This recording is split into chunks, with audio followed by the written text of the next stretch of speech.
Humano Derecho Radio presenta Laboratorio de Paz, un espacio para la promoción de la cultura de paz y los derechos humanos, conducido por Lexis Rendón. Bienvenidos al Laboratorio de Paz, les habla Lexis Rendón, su coordinadora. En este segundo programa vamos a tener un espacio bastante dedicado al tema de la niñez, de los niños, niñas y adolescentes. Vamos a tener como invitado a Abel Saraiva de la red Secodap, y vamos a comenzar hablando de un tema que para nosotros es muy importante, que fue el examen periódico universal que se llevó a cabo entre el año pasado y este año, en marzo. Y si bien pasó el mes pasado, es un tema vital porque el examen periódico universal es una especie de radiografía de cómo está el país en materia de derechos humanos. Y hago esta semejanza porque es algo parecido. Es como cuando vamos al médico y nos hacemos un chequeo general de cómo estamos en nuestra salud general. Nos sacamos la sangre, nos hacemos todos los exámenes, los electros, es decir, nos sometemos a una serie de experticias para saber cómo está nuestro cuerpo, y de allí lo llevamos a una serie de expertos médicos que nos van a decir estamos bien, estamos mal, nos van a evaluar y nos van a hacer recomendaciones que tenemos que hacer con carácter de urgencia y vitales para que podamos recuperar o mantener nuestra salud. Así sucede con los estados. Y Venezuela, entre el año pasado y este año, culminó en marzo, se sometió a un examen ante las naciones del mundo en Ginebra, en la Organización de Naciones Unidas, y digamos que el Estado, ¿verdad?, presenta un informe que dice qué es lo que ha hecho en materia de derechos humanos, y a su vez los expertos de Naciones Unidas y de otras organizaciones presentan una evaluación de si lo ha cumplido o no lo ha cumplido. Allí también participan las organizaciones de sociedad civil. El Laboratorio de Paz participó con un informe en todos los temas relacionados a derechos humanos, civiles y políticos, económicos, sociales, culturales y por supuesto el derecho a la paz. Allí los estados hacen una serie de recomendaciones que el estado que está siendo evaluado tiene que aceptar, porque eso significa que va a permitir la protección y la garantía de los derechos humanos. Aquí vamos a escuchar rapidísimo, en 2 minutos, la intervención de Feliciano Reina, que tuvo la oportunidad de hablar en nombre de 170 organizaciones de la sociedad civil que enviamos informe al EPU y que muy resumidamente puso en estas palabras. Señor Presidente, nos dirigimos al Consejo de Derechos Humanos en nombre de Cívicus en consulta con 170 organizaciones venezolanas de sociedad civil. La mayoría de estados que participaron en el EPU llamaron la atención al Estado venezolano sobre un amplio espectro de derechos humanos, la falta de cooperación con la Oficina del Alto Comisionado y la negativa de invitar al país a representantes de procedimientos especiales. El último fue en 1996. En su informe, el Estado justifica mantener un estado de excepción que no cumple con las obligaciones internacionales de Venezuela en materia de derechos humanos, con el consecuente quiebre del Estado de Derecho y las libertades democráticas. Como fue señalado en el EPU, las libertades de asociación, manifestación pacífica y expresión están severamente restringidas. Periodistas, estudiantes, activistas políticos y defensores de derechos humanos son objeto de estigmatización y criminalización, y las personas detenidas son sometidas a torturas y tratos crueles. El Tribunal Supremo de Justicia, el Consejo Nacional Electoral y la Defensoría del Pueblo deben actuar con independencia, pues si no afectan las garantías de protección de los derechos humanos. El Servicio de Inteligencia venezolano debe dejar de operar como un sistema de justicia paralelo y debe cesar el uso de la justicia militar para procesar civiles. Señor Presidente, estas situaciones y los siguientes temas requieren de urgente atención. 82% de la población vive hoy en pobreza. 1 de cada 10 niños menores de 5 años en 4 estados de Venezuela presentaron malnutrición global aguda en diciembre de 2016. 75% de hospitales públicos no presta atención mínima adecuada por falta de medicinas e insumos, y no hay reactivos para pruebas de control para el VIH. 4 millones de personas no tienen desde hace meses acceso a las medicinas que su condición con urgencia requiere. Señor Presidente y miembros del Consejo, vivimos en Venezuela una emergencia humanitaria compleja. El Estado venezolano debe aceptar la cooperación internacional humanitaria que le ha sido ofrecida para evitar más daños irreparables y pérdida de vidas, particularmente en niñez y adolescentes, embarazadas, personas mayores y con condiciones de salud crónicas, indígenas y personas privadas de libertad. Gracias, señor Presidente. Escuchamos a Feliciano Reina de la organización Civilis y Acción en representación de estas 170 organizaciones, como él bien lo dijo, y la verdad es que el Estado venezolano recibió 274 recomendaciones. ¿Qué quiere decir esto? Que hay 274 cosas en materia de derechos humanos que el Estado no puede dejar de hacer. Sin embargo, de estas el Estado rechazó 81 por diferentes razones que no nos vamos a detener a evaluar. 53 las rechazó expresamente y 28 dijo que tomaba nota, pero no sabemos si le va a dar cumplimiento. De resto tenemos que, aceptó 187 recomendaciones que dijo que iba a haber en diferentes tópicos de derechos humanos, que tienen que ver con salud, acceso a los alimentos, que tienen que ver con libertad de expresión, niños y adolescentes, indígenas, etc. Lo más importante de esto es que esto que dice Feliciano, estos exámenes, esto que recomendaron, es nuestra realidad, nuestro día a día. Y el Estado tiene que asumir los compromisos, esté o no de acuerdo, porque son recomendaciones de expertos para mejorar la calidad de vida de todos los venezolanos. Estamos atravesando una crisis humanitaria en materia de salud y alimentos y eso tiene que ser una prioridad. Garantizar que todos los venezolanos podamos tener una modificación en positivo de la realidad que ahora nos agobia. Vamos a estar muy pendientes todas las organizaciones de derechos humanos en todas las áreas del cumplimiento que el Estado dé y esperamos que recapaciten aquellas que negó y que de verdad cumpla con las que asumió y el compromiso de hacerlas.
From 7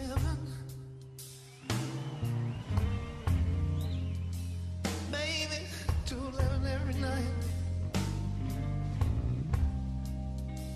It really makes a lot of drive.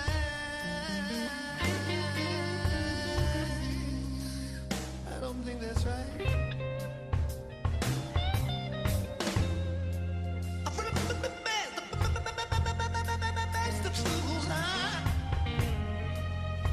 But you know I did what I could.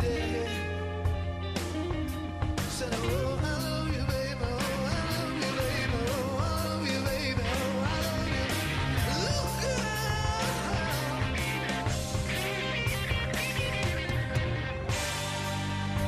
girl. Baby, since I've been loving you, yeah, I'm about to lose her. My worried mind.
Baby, since I've been loving you,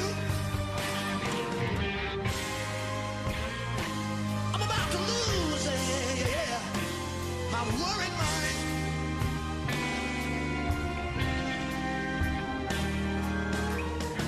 Oh, just one more, just one more. Oh,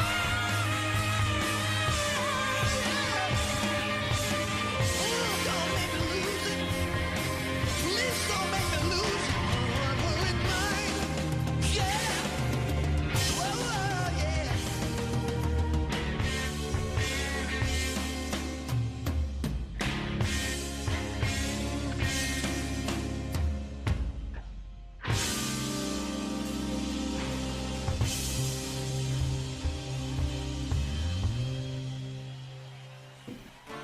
Acabamos de escuchar de Led Zeppelin la canción Since I've Been Loving You, o algo así como Desde que te amo, un tema desde 1994 del disco No Quarter de esta banda legendaria del rock clásico. Esta versión fue la versión en Unplugged, es maravillosa, la pueden buscar y la pueden ver. En este momento vamos a hablar con Abel Saraiva, psicólogo, psicoanalista, coordinador del programa Creciendo sin Violencia de la organización SECODAV. SECODAV es una organización muy respetada en el país que trabaja el tema de derechos de niños, niñas y adolescentes. Además, gente muy linda, muy comprometida con los derechos humanos, que yo admiro muchísimo y que para el Laboratorio de Paz es un honor tenerlos como invitados acá, porque somos admiradores del trabajo que hace. Y vamos a hablar un poquito de varias cosas. En primer lugar, de qué es SECODAV, cuántos años tienes, una presentación de esta organización para que ustedes como yo se enamoren de ella.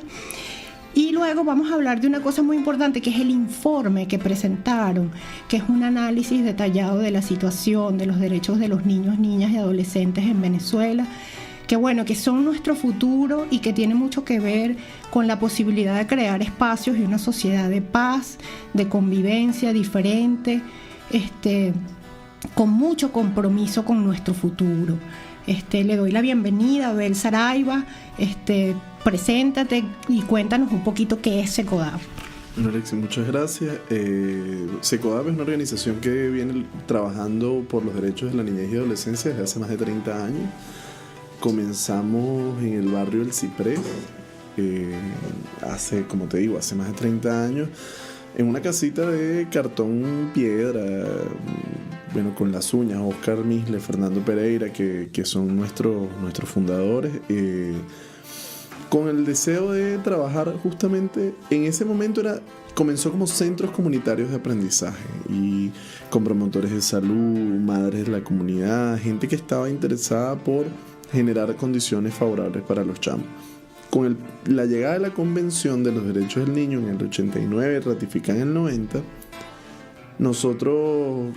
se comenzó todo un proceso. Digo nosotros, pues yo soy parte de la organización, pero yo estaba naciendo en ese año.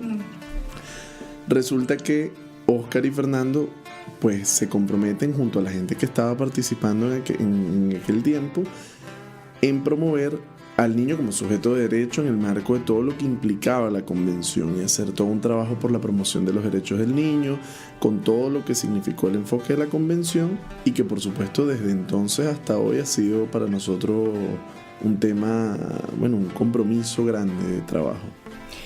Mira, antes de que lleguemos, igual vale la pena repetirlo. ¿Dónde está SECODAV? ¿Cuáles son sus redes? ¿Dónde la gente puede contactarlo? Igual después volvemos a repetir, pero esto es muy importante. Sí, SECODAV, pues en todas las redes, @SECODAV, en Instagram, Twitter, Facebook, y nuestra página web, que además es de gran utilidad porque tiene todos los documentos que nosotros producimos, www.secodav.org.be, donde pueden encontrar de hecho el informe del que vamos a hablar hoy. En la sección documentos aparece el último, el más reciente de los documentos allí anexados, en un apartado que dice derechos de niños, niñas y adolescentes. Allí están, pero además pueden acceder a documentos históricos nuestros que permiten hacer como el comparativo, ¿no? Mira, SECODAP da talleres, da cursos, da acompañamientos, da asesoría, incluso entiendo que van a abrir también un espacio para asesoría psicológica. Explícanos un poquito eso. ¿Qué puede encontrar la gente, no solamente en los temas de materiales y textos, sino qué apoyo en formación puede encontrar en SECODAP? Sí, nosotros desde SECODAP pues tenemos varias líneas de acción, ¿no? Tenemos por un lado la formación, que significa todos los talleres, cursos que damos en relación a violencia en la escuela, convivencia pacífica, promoción del buen trato. Ahorita tenemos una línea fuerte en disciplina positiva, como un poco buscando generar y proporcionar herramientas no violentas para la crianza. Tenemos por supuesto también una línea de incidencia dura que hemos llevado un trabajo arduo en colaboración con la Red de Derechos Humanos por la Infancia en relación a todo lo que tiene que ver con los reclamos en torno al derecho a la salud, los recursos que SECODAP ha introducido en distintos tribunales, inclusive el Tribunal Supremo de Justicia. Entiendo que SECODAP también envió un informe al examen periódico universal, sí, del que estuvimos hablando anteriormente. Desde la red, claro, la red siempre está enviando los informes alternativos, participando de ese proceso, tratando de visibilizar la situación de la infancia. También ahorita estamos debutando con algo novedoso para nosotros, ¿no? Que es un servicio de atención psicológica con el que estamos priorizando casos de violencia en la escuela. Para nosotros tienen alta prioridad, buscando un poco poder ofrecer respuestas desde nuestra experiencia, porque SECODAP tiene mucha experiencia en el tema de violencia en la escuela y estamos buscando posicionar un servicio especializado en eso. Ahora, también podemos atender y estamos atendiendo otras problemáticas vinculadas a la niñez, pero con un énfasis en el tema de violencia, y de hecho es un servicio que funciona a honorarios bien reducidos, bien asequibles, especialmente en relación a temas de violencia que para nosotros son fundamentales. Estamos con miras a crecer mucho más en ese sentido. Y de hecho, el programa que yo coordino un poco combina las actividades de formación, actividades de investigación que también nos causan un montón, y ahora atención psicológica, que es algo con lo que estamos debutando. Mira, ahora que hablas de violencia, me imagino que es parte del diagnóstico que tienen en su informe. Yo creo que todos estamos muy preocupados y preocupadas por la situación de violencia que atañe a nuestros niños. Ustedes que están ahí en pleno Sabana Grande, muy cerquita, estos casos que de esta terrible asesinato de estos dos guardias, donde había una banda de niños adolescentes, que estaba una chica de apenas 15 años. La verdad es que esto ha conmocionado muchísimo al país, estos nuevos casos de violencia que involucran la acción de menores. ¿Qué está pasando? Bueno, yo creo que aquí vuelve, y a nosotros es algo que nos preocupa, vuelve el fantasma también de la criminalización de los chamos, porque cuando vemos que hay una banda de niños y adolescentes en situación de calle que realiza acciones con algún carácter delictivo, nos preguntamos, o sea, nos quedamos a veces con la consecuencia, ¿no? Fallecieron dos funcionarios militares. Ahora, y la pregunta, uno de ellos. Dos, claro. Sí. Fallecen estos funcionarios y nos preguntamos entonces qué pasa con las consecuencias, ¿no? Bueno, los chamos en que están actuando de manera delincuencial, la gente se asusta, ¿no? Ahora voy por Sabana Grande y si se me acerca un niño, entonces salgo corriendo. Sí, ¿Cuál es el asunto? Hay que pensar que estos son chamos que primero habría que esclarecer mucho más los hechos, cosa que de lo cual se sabe poco. Ahora, tenemos presente que son niños que han sido víctimas de violación a sus derechos humanos, porque son chamos que no están siendo atendidos, que no están siendo debidamente acompañados, que probablemente han salido de sus familias buscando respuesta en la calle y encontrando justamente pues soledad, violencia, tener que luchar de manera extrema por la vida. Entonces estos chamos, te aseguro, son víctimas de la violación de sus derechos y de la inacción del Estado ante su vulnerabilidad. Exacto, no se puede hacer una doble victimización de una situación que ya es de vulnerabilidad para ellos. Sí. Y eso la sociedad tenemos que entenderlo, es el Estado el que está obligado a darle respuesta, y todos de alguna forma somos parte de esta situación de vulneración que están pasando estos chavos. Mira, vamos a hacer un corte aquí Vamos a escuchar un tema que por cierto es sugerido por ti, que después vamos a conversar, de Cheo Feliciano, de La Fania All Star, que es el clásico, el ratón, que a todos nos encanta de salsa. Ya volvemos.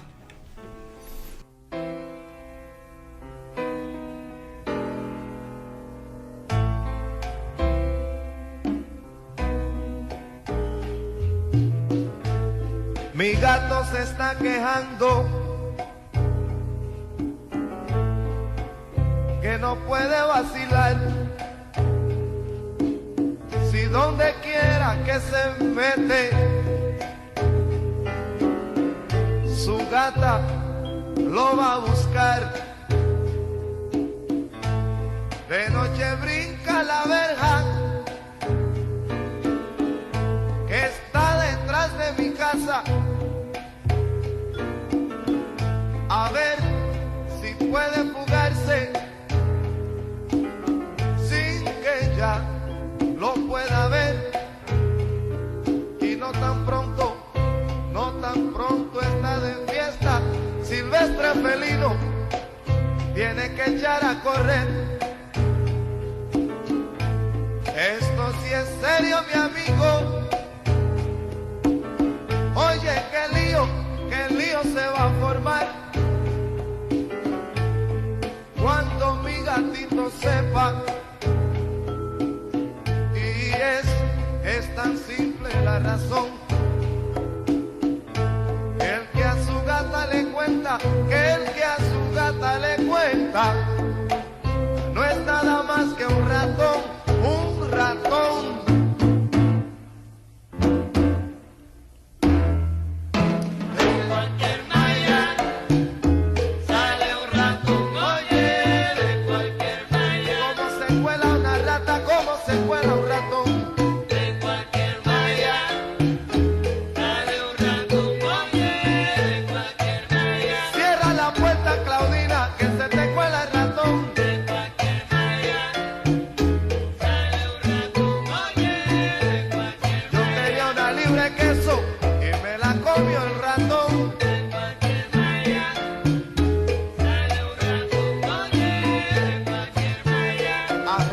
Camina,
Regresábamos, estábamos escuchando El Ratón por recomendación de Abel, un clásico de la salsa. ¿Quién no se acuerda de Cualquier malla sale un ratón? ¿Ah?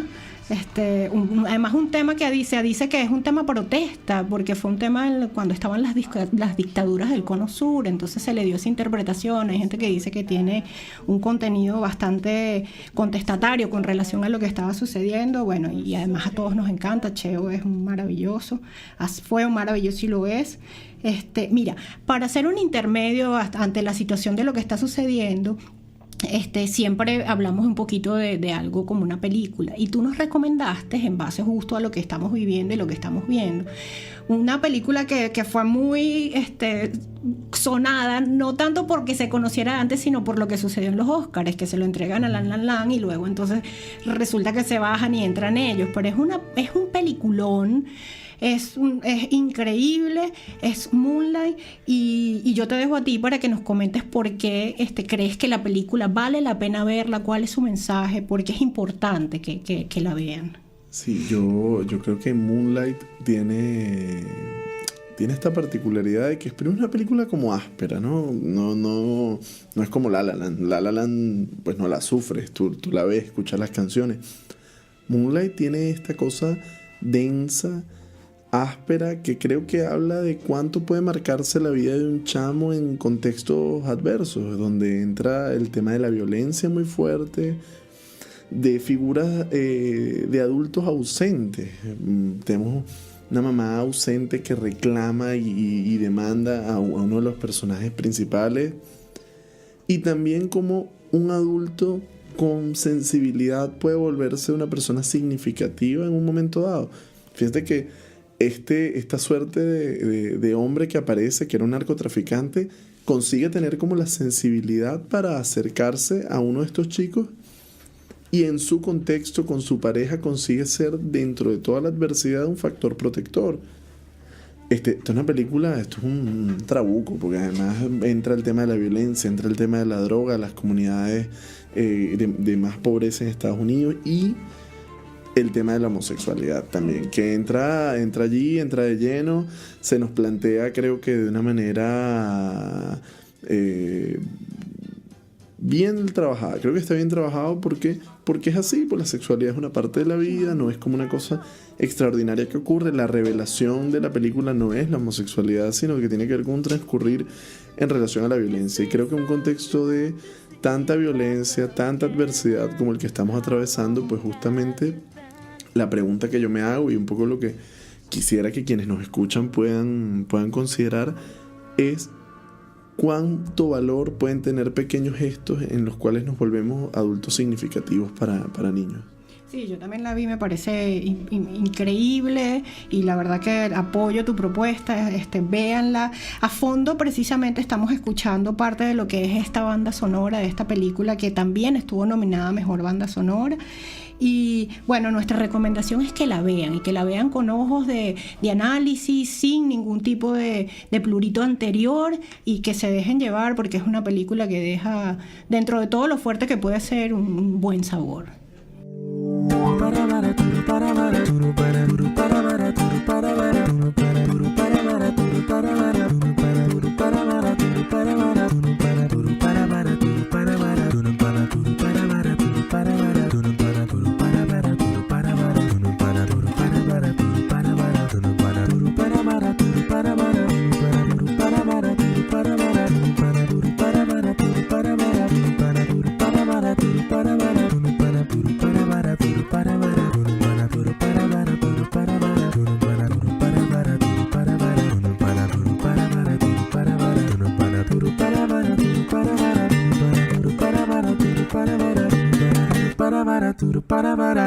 Bueno, regresamos y estábamos escuchando este cover de Walking Dead, de este maracucho con su 4 genial, que a mí me encanta, y que además forma parte de nuestra intro con otro cover que es el de Game of Thrones.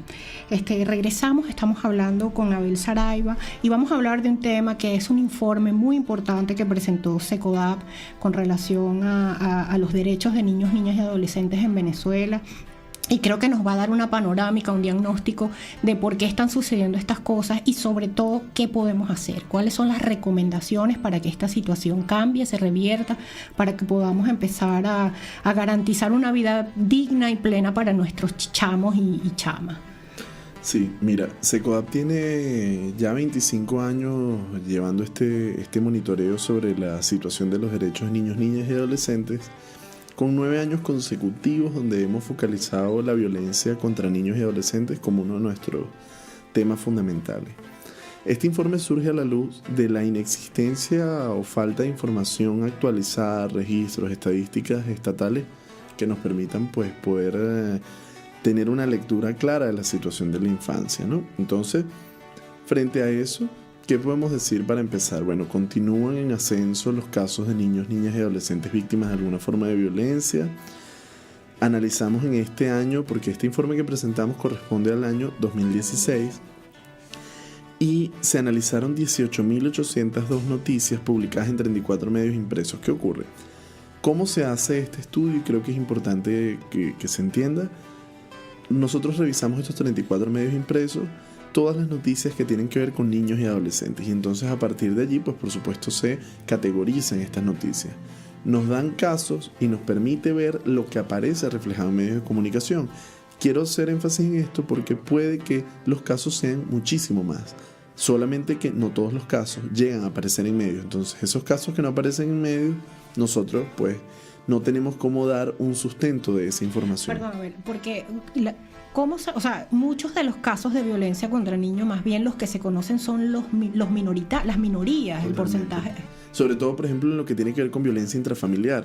Son casos de violencia de los que no se sabe nada. Entonces, pero, y esto es interesante, aún de eso que es difícil de saber, nosotros pues nos acercamos a un registro, y el registro que tenemos pues justamente es este. Fíjate, por ejemplo, en 2016 tenemos 9.807 casos de violencia, lo cual reflejado en medio, lo cual significa un aumento del 52% respecto al año pasado, cuando teníamos 6.455, y si vamos retrocediendo vamos a ver pues que la tendencia ha sido al alza, ¿sí? Por ejemplo, 2013 teníamos 4.100 casos, 2014 5.400, y hoy ya en 2016 estamos hablando de unos 9.807, con la particularidad, por supuesto, de las restricciones propias de los medios de comunicación que hacen que aún sea más compleja la publicación de este tipo de informaciones. Dentro de estas, tenemos como un dato llamativo 1.150 homicidios de niños, niñas y adolescentes, que es un número dramático, y fíjate, aumentó en un 12% respecto al año previo. Y te puedo decir desagregadamente algunos datos, ¿no? 764 de estos se dan por violencia social, que tiene que ver un poco con esta dinámica de la interacción que puede estar asociada a delincuencia, a otros problemas sociales, problemas con relación a servicios de salud, actuación de cuerpos del Estado. Es decir, tenemos ahí un amplio número, ¿no?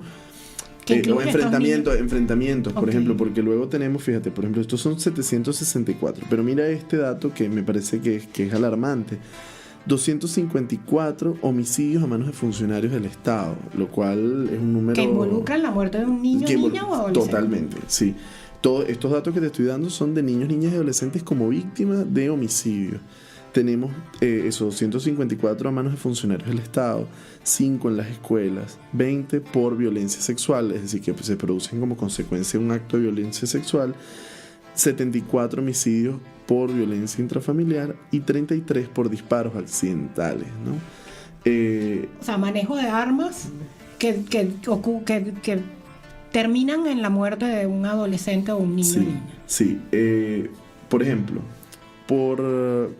una de las cosas que nos damos cuenta es que los niños y adolescentes se exponen al peligro cuando están en la calle. ¿Y cómo se discrimina esto? Fíjate, por ejemplo, tenemos que en 2016 hay 226 chamos heridos por arma de fuego. Sí apreciamos una reducción modesta respecto a los años previos, pero sigue siendo un número muy alto. Por arma blanca, 73. Este fue un dato que aumentó mucho respecto al año pasado. Testigos presenciales de homicidios, 147. Desaparecidos, 52. 67 secuestros, 93 robos, 20 intentos de linchamiento. 57 niños desaparecidos. De los 52 desaparecidos en 2016, 57 en 2015, pero sí, desaparecidos. Y ahora tenemos un nuevo factor. Tenemos todo lo que significa la actuación, por ejemplo, de los cuerpos de seguridad estilo OLP. Y de hecho, más adelante, cuando hablemos de las recomendaciones, esa es una de nuestras recomendaciones, cómo este tipo de operativos y prácticas debe cesar. Bueno, tenemos el caso del Valle, del niño de 16 años, un estudiante, parece que ejemplar, y bueno, y falleció en esto, Sí, ¿no? y sobre todo porque ocurren hechos sin ser investigados, lo cual para nosotros es sumamente grave.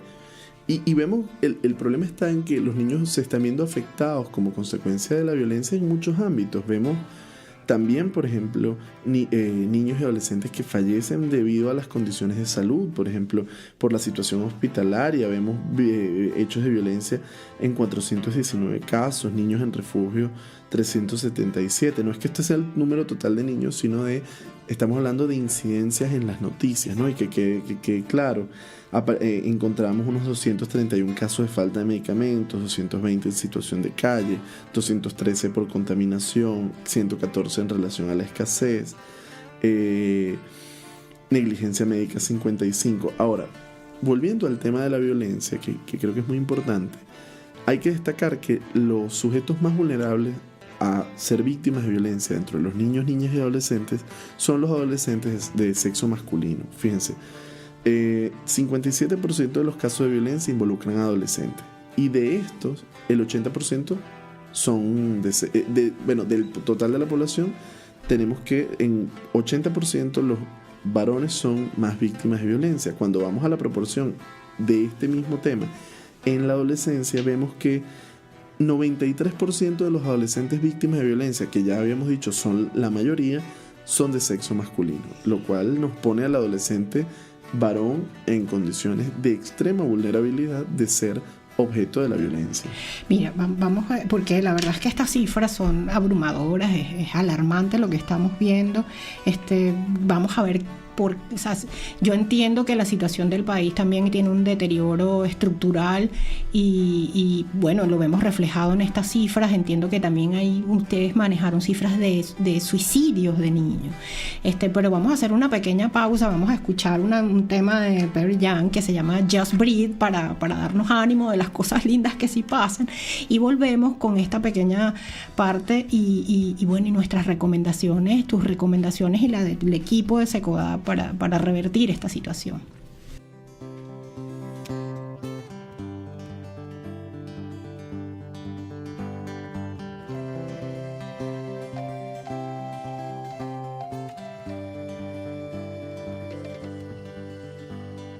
Yes, I understand that every life must end. As we sit alone, I know someday we must go on. Yeah, I'm a lucky man to count on both hands the ones I love. Some folks, they got one, yeah, others, they got none. Stay with me, or let's just breathe.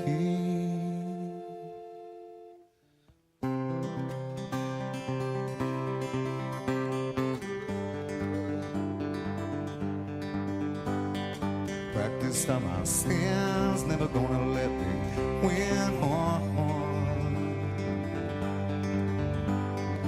Under everything, just another human being. Yeah, I don't wanna hurt. There's so much in this world to make me believe. Stay with me, you're all I see. Did I say that I need you? Oh, did I say that I want you? Oh, if I didn't, I'm a fool, you see. No one knows this more than me. As I come clean, I wonder every day as I look upon your face. Everything you gave and nothing you would take. Nothing you would take. Everything you gave. Did I say that I need you? Oh, did I say that I want you? Oh, if I didn't, I'm a fool, you see. No one knows this more than me. As I come clean,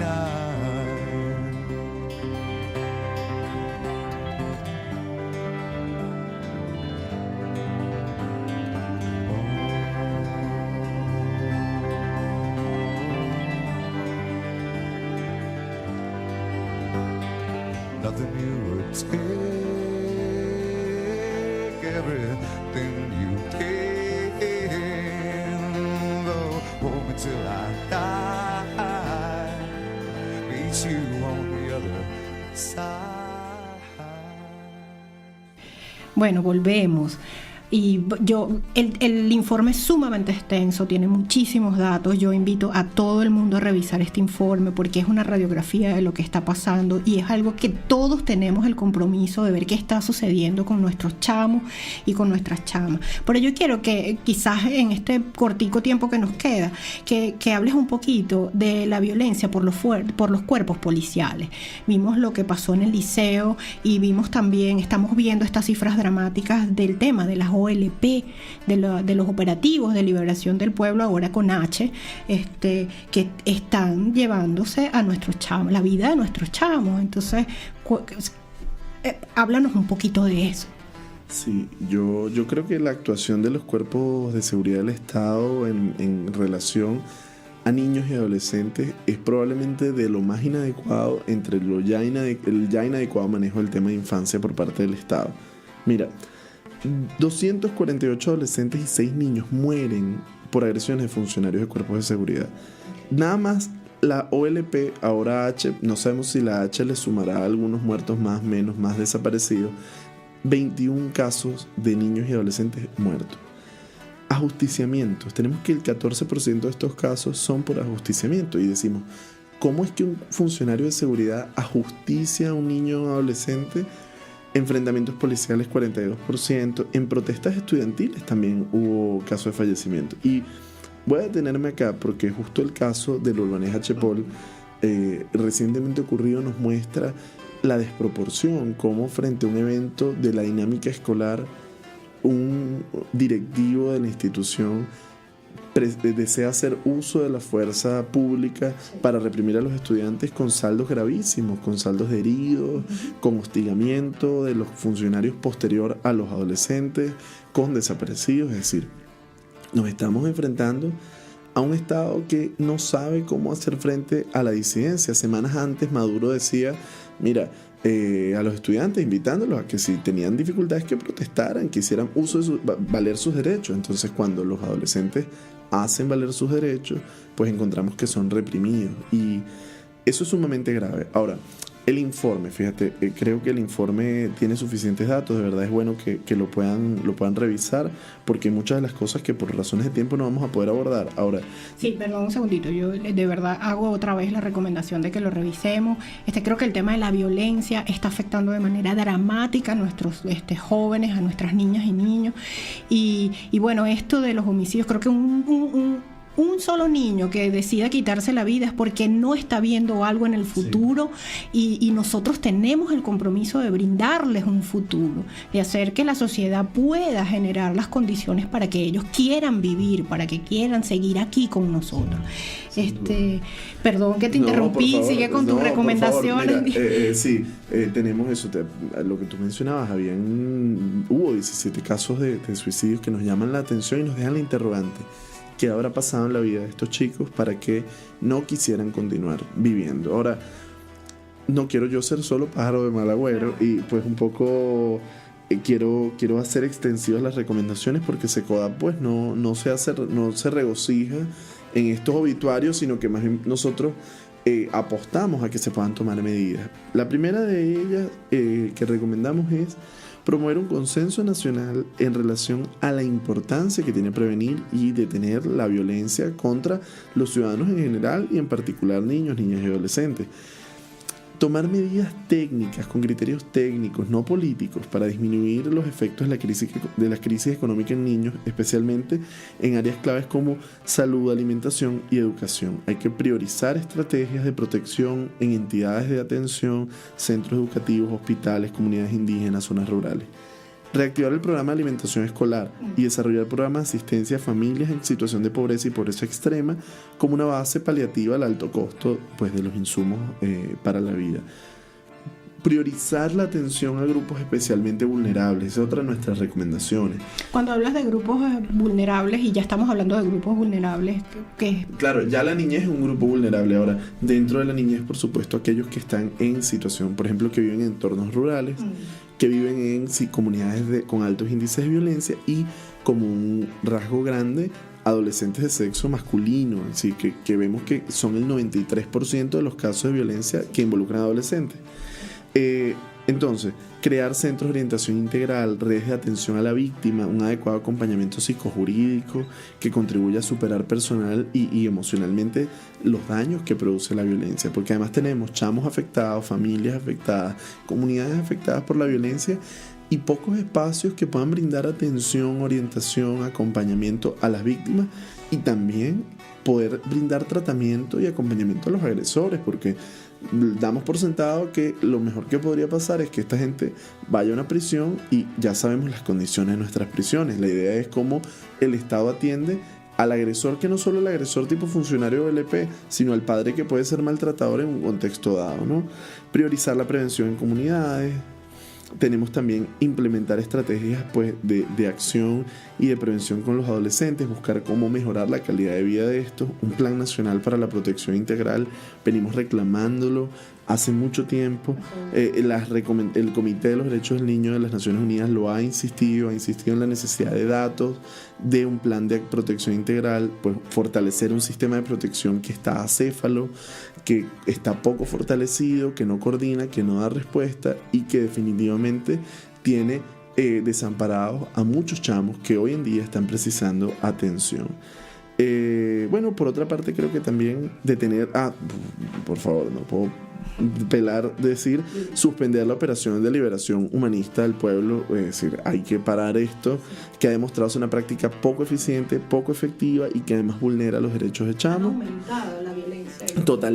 Totalmente. Y por último, creo que una de las cosas clave es cómo apoyar y fortalecer a las escuelas, que son un punto clave dentro de las posibilidades de restauración del tejido social en Venezuela. Sí, mira, te agradezco muchísimo, Abel. Me imagino que los que nos escuchan están ahora, bastante sorprendidos, pero también agradecer el trabajo de SECODAP, todas estas recomendaciones, que es gente que quiere proponer cambios, que no, como tú mismo lo dijiste, no hace una fiesta de este dramático diagnóstico de la situación de nuestros niños y niñas, sino que está proponiendo cambios efectivos para que podamos brindarle un futuro a todos, porque el futuro es nuestro, pero sobre todo es de los chamos y de las chamas. Y en ese sentido yo quiero terminar recordando las redes de SECODAP, @SECODAP en Twitter, en Instagram, www.secodap.org.be, la mía personal @elsaraiva en todas las redes también. Y quería cerrar una cosa, primero agradeciéndote la invitación y segundo, que los chamos no solo es que su futuro está comprometido su presente y necesitamos acciones urgentes para atender el presente de los niños hoy. Así es. Agradecidísima, ojalá puedan venir muchas otras veces. Y hablando de prioridades en el presupuesto, en el gasto, en lo que invertimos, esperamos que este programa sirva para que este nuevo espacio sirva para revertir estas situaciones, pero también, queremos que el presupuesto se gaste en lo que se tiene que gastar, que son nuestros niños, derechos sociales, derechos económicos. Estamos atravesando una crisis dramática y los dejamos con este pequeño micro. Nos vemos la semana que viene, que habla precisamente de la inversión en lo militar y cómo debemos invertir en lo social, en los derechos humanos. Muchas gracias. Lexis Rendón, Laboratorio de Paz. 1, 2, 3, 4. 1, 2, 1, 2, ¡marchan! Soy civil, no militar. La necesaria desmilitarización de la sociedad venezolana. Realizado por Laboratorio de Paz y conducido por Lexis Rendón y Rafael Uzcarri.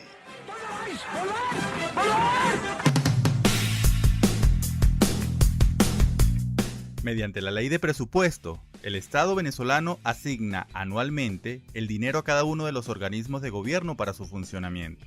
La Ley de Presupuesto establece cuáles serán los énfasis de las políticas gubernamentales durante el año.